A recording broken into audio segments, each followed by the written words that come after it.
I'm going to invite Jan Adams to come up. We've been sharing a little bit about what has happened in our Finn process, and I think this particular thing is something you could practice at home should we not be able to gather. And so Jan is going to give us, share what our experience is, and then we'll close out the service. Thanks, Pastor Phil. So I participated with about a dozen other folks from Grace in Finn, which stands for Faithful Innovation, sponsored by our synod. And as Daniel Jennings said last week, it is a different way of thinking about church that involves not focusing on getting people through the doors and into our seats, but about opening our doors and going out and then being with others. And part of that Finn experience was also something called Dwelling in the Word. And it was one of the most impactful spiritual activities I've ever really participated in.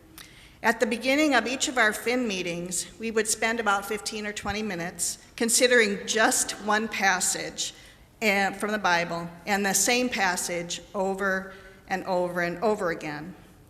And if you remember, a few months ago, Pastor Phil introduced to the congregation this Dwelling in the Word concept, using the same passage that we had been working on, and it was the passage about Lydia.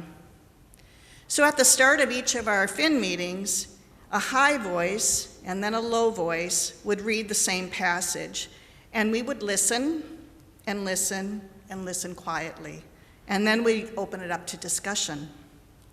And what I loved about the activity was hearing how each person picked out different words or phrases that spoke to them, and each time we met, those insights changed.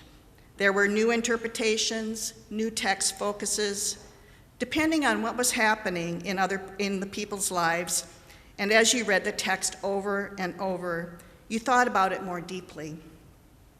It was also amazing how easy it was to converse about the Bible. There was a lot of acceptance and aha moments. It was so interesting to hear what others thought, and that there was no right or wrong answers. It was just friends talking about how those words prompted questions and thoughts and more questions. For those few minutes, we really focused on the words from the Bible. So basically, dwelling in the Word makes you pay attention to what others are saying to you. Listening is one of the most important things.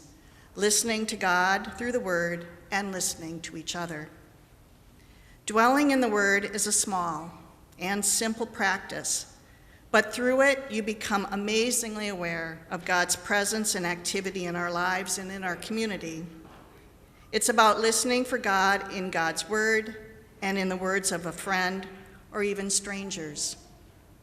Living in the view of another, if just for a few moments. To me, it has been a very powerful experience. So thank you for listening about faithful innovation and dwelling in the Word.